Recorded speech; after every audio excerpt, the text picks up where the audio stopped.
Vamos nessa então, gente, porque o Supremo Tribunal Federal retomou nesta tarde o julgamento sobre a anulação das condenações impostas pela Justiça do Paraná na Lava Jato.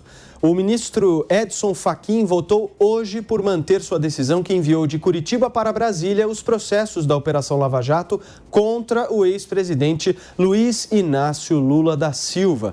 Na prática, a ação resultou na anulação das duas sentenças contra o petista, as quais o enquadravam na lei da ficha limpa. Com isso, atualmente, Lula está liberado para disputar eleições novamente. Caso a maioria do plenário do Supremo decida contra a liminar concedida por Fachin, 3 dos 4 processos de Lula voltam à situação anterior. Um deles é o do sítio de Atibaia, que já teve a condenação confirmada em segunda instância. Com isso, Lula voltaria a ser ficha suja e ficaria impedido de disputar eleições. Quem vota agora, gente, é o ministro Cássio Nunes Marques. Vamos dar uma olhada, acompanhar rapidinho um trecho do que o ministro está dizendo agora. Proveniente dos contratos da OAS com a Petrobras e José Carlos Costa Marques Bunlai, representando vantagem devida oriunda de acertos junto ao esquema criminoso. Recorde-se que as testemunhas e acusados José Adelmário Pinheiro Filho e Agenor Franklin Magalhães Medeiros, diretores da OAS, confirmaram a existência do grupo de empreiteiras e do ajuste fraudulento de licitações, com pagamento de vantagem devida decorrente de acertos de corrupção em 3 contratos, incluindo de Curitiba, Paraná, bem como que desses contratos a OAS constituiu uma conta corrente da propina, de onde saíram as quantias destinadas ao ex-presidente Lula, na parte da aquisição do triplex do Guarujá, sua reforma e na reforma, inclusive, do sítio de Atibaia. Olha, gente, outra notícia relacionada ao Supremo Tribunal Federal que saiu agora há pouco é que o ministro Fachin teria pedido para ser transferido para integrar a primeira turma da corte e assumir a vaga que será aberta com a saída de Marco Aurélio Melo, que se aposenta a partir de julho. Segundo a TV Globo, Fachin manifesta interesse na mudança desde que não haja vontade de outro integrante mais antigo do tribunal de ocupar a cadeira. Esse critério de preferência é estabelecido pelo regimento interno do Supremo Tribunal Federal. Vou começar pela nossa Amanda Klein hoje. Eu quero saber a sua análise, minha querida Amanda, sobre toda essa história envolvendo o Lula, né? Ano que vem tem eleição. Você acha que tudo que está acontecendo é proposital, é um movimento do establishment para fazer com que o Lula consiga disputar a eleição e assim voltar ao poder?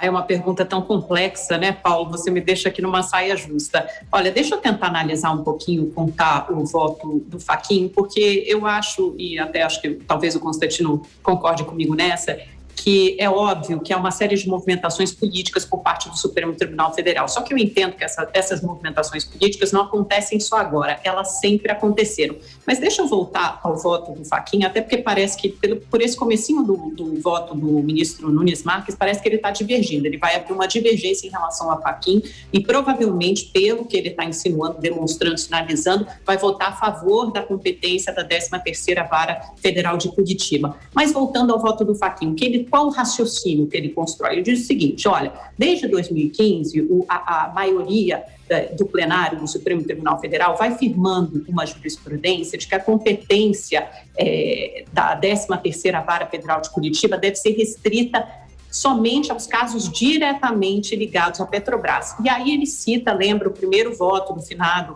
ministro Teori Zavascki, ainda em 2015, quando ele está julgando lá o caso da eletronuclear, ele diz que a competência não é da 13ª Vara, porque não é a propina, o caso de corrupção não é diretamente ligado à Petrobras, então, portanto, isso pertence à Justiça Federal do Rio de Janeiro. Aí depois teve um caso ligado à senadora Gleice Hoffmann, do Ministério do Planejamento, que também sai da alçada da Vara Federal de Curitiba. E aí o Fachin cita a própria denúncia do Ministério Público Federal contra o ex-presidente Lula, que reconhece nessa denúncia que os recursos de corrupção, de propina, não eram originados exclusivamente de ilícitos na Petrobras. Então, que a denúncia já tinha noção dessa extensão dos ilícitos, né, que abarcavam vários órgãos públicos, estatais e autarquias, como o Ministério do Planejamento, Eletrobras, Caixa Econômica Federal e também a Petrobras. Só que optou-se pela concentração de todos esses processos, né, na Vara Federal de Curitiba. E aí o Fachin cita decisões do plenário da Suprema Corte, segundo as quais nenhum órgão pode se arborar como juízo universal desses delitos, né? Então entende que o Moro não pode ser o juiz universal de todos esses delitos e aponta para inúmeros julgamentos no plenário que apontando que quando ausente essa ligação direta em relação à Petrobras, esses casos devem ir para a vara do Distrito Federal, né? Para a Justiça do Distrito Federal. Então, a decisão de Fachin sob o aspecto técnico meramente chancela esse entendimento. É lógico que fica a dúvida para todo mundo, para a sociedade, que é absolutamente legítima, mas, poxa vida, aos 45 do segundo tempo, depois do presidente Lula ter sido condenado, passado 580 dias na prisão, de repente vem essa decisão do Supremo para reformar todo esse entendimento. Eu estava conversando até com o criminalista e professor da FGV São Paulo, o Davi Tangerino, justamente para me ajudar a entender essa questão. E ele me explicou o seguinte, na visão dele, né, de que esse entendimento já tinha sido afirmado desde 2015 e que há uma dificuldade enorme nos tribunais, até nas instâncias inferiores, de aplicarem os precedentes do Supremo Tribunal Federal. Então, que isso é uma falha do sistema judicial, do sistema jurídico no Brasil e isso só está sendo corrigido agora, depois de todos esses anos, e aí fica no ar mesmo essa sensação de impunidade ou de insegurança jurídica. Perfeito, querida. Constantino, vou fazer a mesma pergunta para você. O jogo está combinado ou não está? Claro que sim, não tem nada de complexo nem de dúvida nisso, né? A gente pode sempre selecionar um ou outro especialista que vá confirmar o viés que queremos ouvir, mas é tudo escandaloso demais. Inclusive, eu e a Amanda participamos hoje de uma entrevista com a procuradora Tameia Danalon, que explica, né, o absurdo jurídico disso. Quer dizer, 7 anos depois, nesse momento, da forma que foi, na canetada, é tudo escancarado demais. Não tem defesa, a menos que a pessoa seja realmente petista, enrustida ou não. Vamos lá, consideraram Moro suspeito, né? Quem considerou Moro suspeito? Um ex-advogado do PT, o amigo da família do Lula, o outro que chama a Lava Jato de quadrilha e por aí vai, né? Aboliram a questão da segunda instância, que agora vai retomar, né, a PEC da segunda instância do deputado Alex Manente, depois de um ano parada, mas numa nova interpretação do Supremo, exatamente num caso sob medida para o Lula, né, reavaliaram de novo a história da segunda instância, revertendo a jurisprudência anterior para poder culminar na soltura do Lula. Agora, com essa decisão, a elegibilidade. O Lula já está em campanha, inclusive alegando que foi considerado inocente, que está lutando pela justiça e que quem cometeu crime, quem roubou, que seja preso, num grau de cinismo que beira a psicopatia, né? É fake news, ele não foi considerado inocente em momento algum. É uma questão, de novo, uma filigrana que encontraram ali para dizer que a competência não era da 13ª Vara, joga para Brasília para poder prescrever ou atrasar e dar tempo dele sair candidato. Então, quer dizer, é tudo absolutamente escancarado. Nós estávamos ouvindo um trechinho ali da leitura do voto do ministro Cássio, né, apontando os crimes documentados, né, envolvendo o sítio, o triplex, o ex-presidente Lula. Agora, o que mais me causa espanto, quer dizer, ou não, né, e isso é que é espantoso, é a mídia, uma ala da mídia, a ala militante, né, da esquerda, tentando normalizar o Lula. Então, cada dia a gente vai coletando evidências. Hoje eu vou trazer 2 aqui, eu sempre gosto de dar os nomes aos bois, né? O Reinaldo Azevedo, né, que começou a mudar muito a postura dele, política e tudo, quando a Lava Jato encostou nos tucanos e hoje é praticamente um petista, né, ele já disse que o Lula acena ao centro, o que é obviamente uma piada de mau gosto, né? Ele riu de quem chama o Lula de radical, veja só que coisa. E a Miriam Leitão, do Globo, disse que não há estresse para o mercado financeiro com o Lula.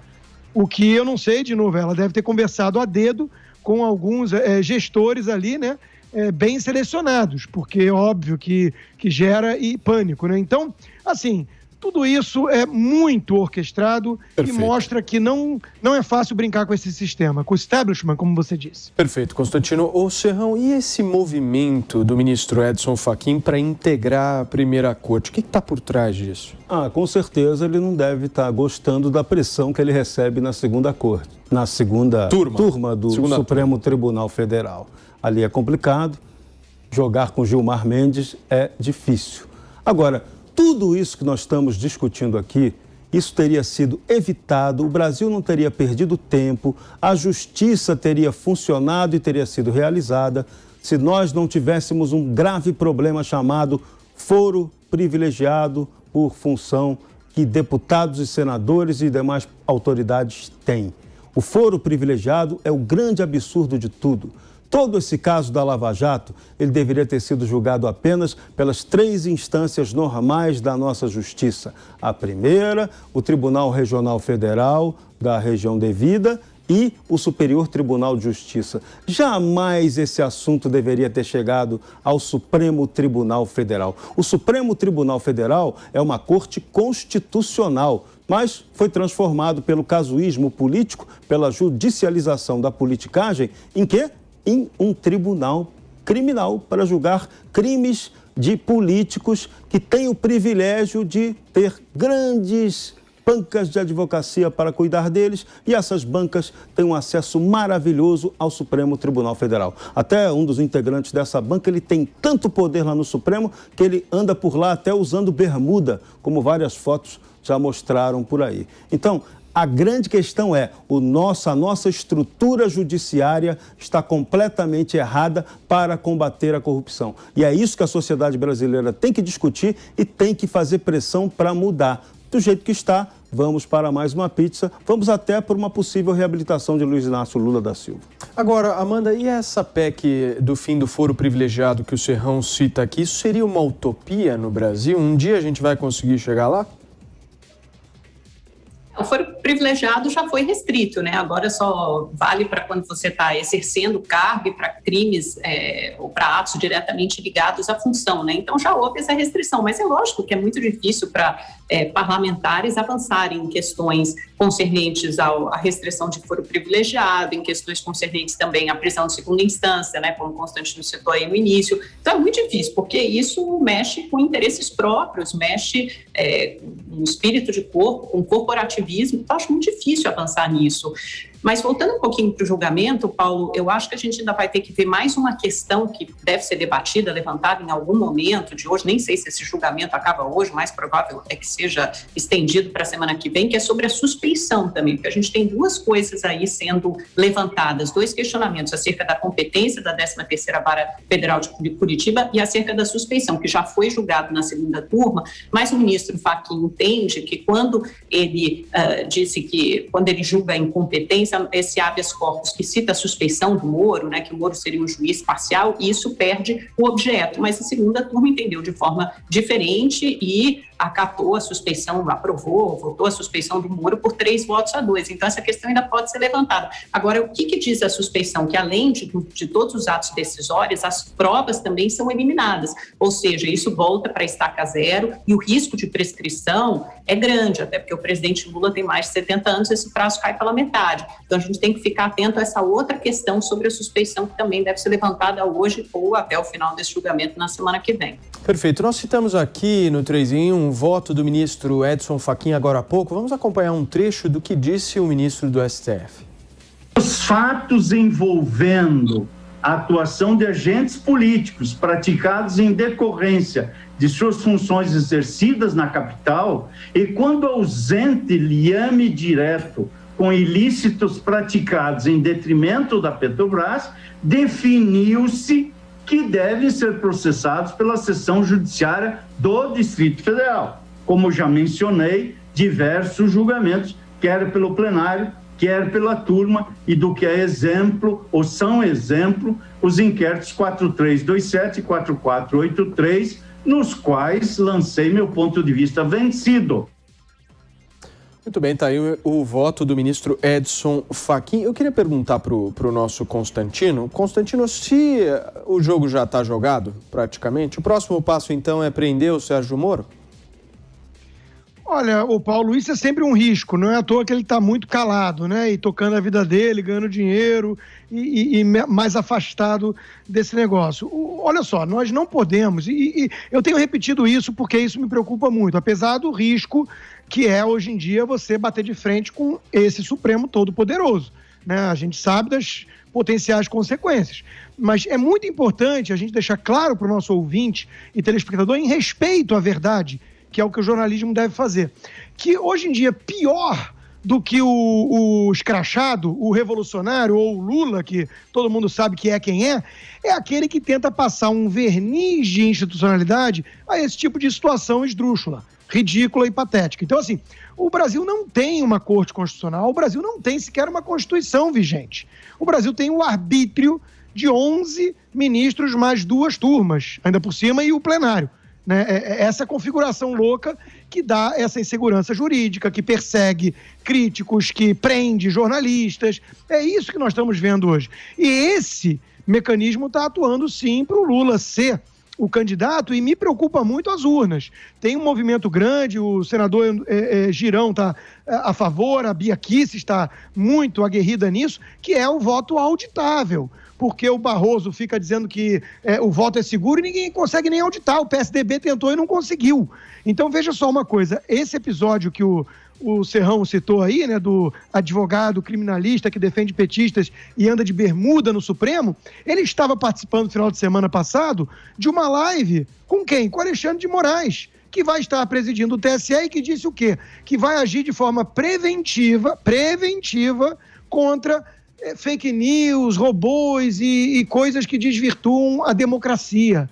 Bom, esse é o cara que toca como relator o inquérito de fim de mundo ilegal. Esse é o cara que prende deputado, que prende jornalista. Eu tenho medo de pensar o que métodos preventivos na cabeça dele significa. Logo depois dessa fala dele, um advogado petista falou, parabenizando, que se tivesse em exercício isso em 2018, o candidato certo teria ganhado, né? É com isso que estamos lidando. Serrão. Tem 2 pontos graves nessa questão que ainda estão sendo avaliados. Se as provas obtidas na Lava Jato, elas foram obtidas de forma lícita. Essas provas tendem a ser aproveitadas, mas essa ainda é uma questão que vai ser tocada. Outro ponto que também vai ser mexido é, se o Sérgio Moro for considerado suspeito, por que não a defesa também vai alegar a mesma coisa em relação ao juiz da 7ª Vara Federal no Rio de Janeiro, Marcelo Bretas? Vão dizer que ele também é suspeito. E aí, todo o caso lá do Rio de Janeiro, que parece até andar com provas até mais robustas que a Lava Jato de Curitiba, tudo pode ir por água abaixo. E aí vai ser a vergonha, a desmoralização completa do princípio de justiça e do judiciário no Brasil. Muito bem, Constantino, aqui nós vamos colocar pratos limpos sempre. Eu ouvi o senhor dizendo que o senhor prefere esquerdista do que aquela pessoa que vai lá e cria um argumento mais institucional a respeito dessa situação. Eu ouvi de Amanda Klein um argumento institucional. O senhor estava se referindo a ela? Não especificamente a Amanda, porque são muitos, né?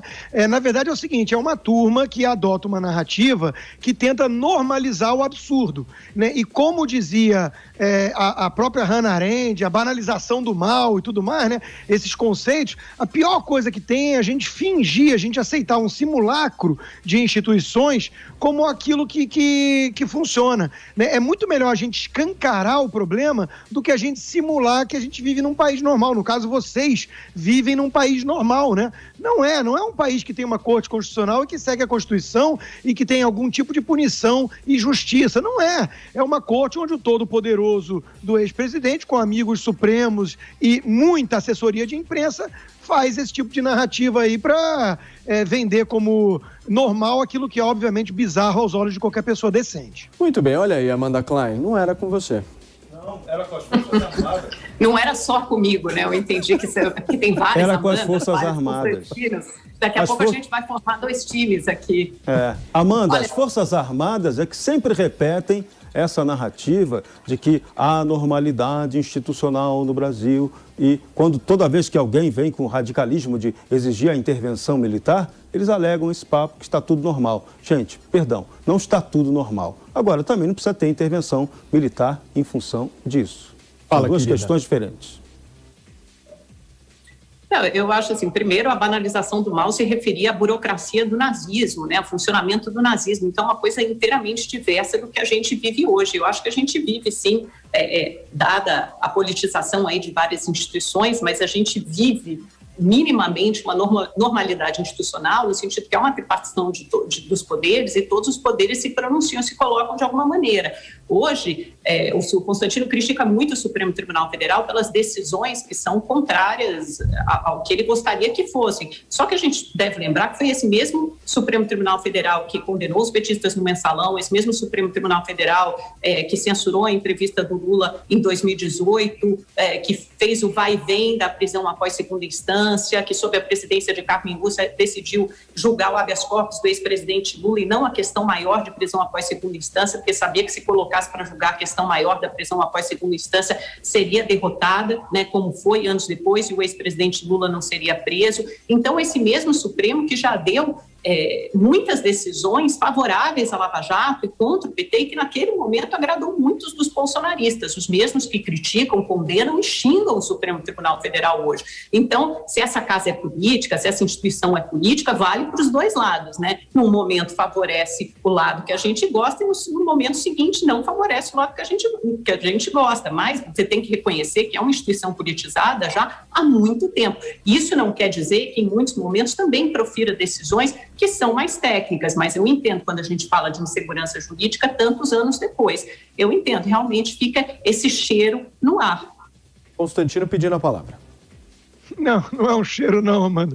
É um futum brabo e todo mundo sente.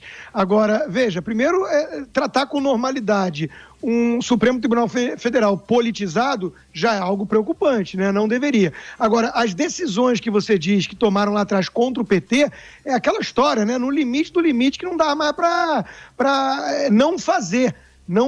Agora, mesmo assim, foi muito pouco, muito tarde, cheio de advogado petista infiltrado, e agora estão anulando.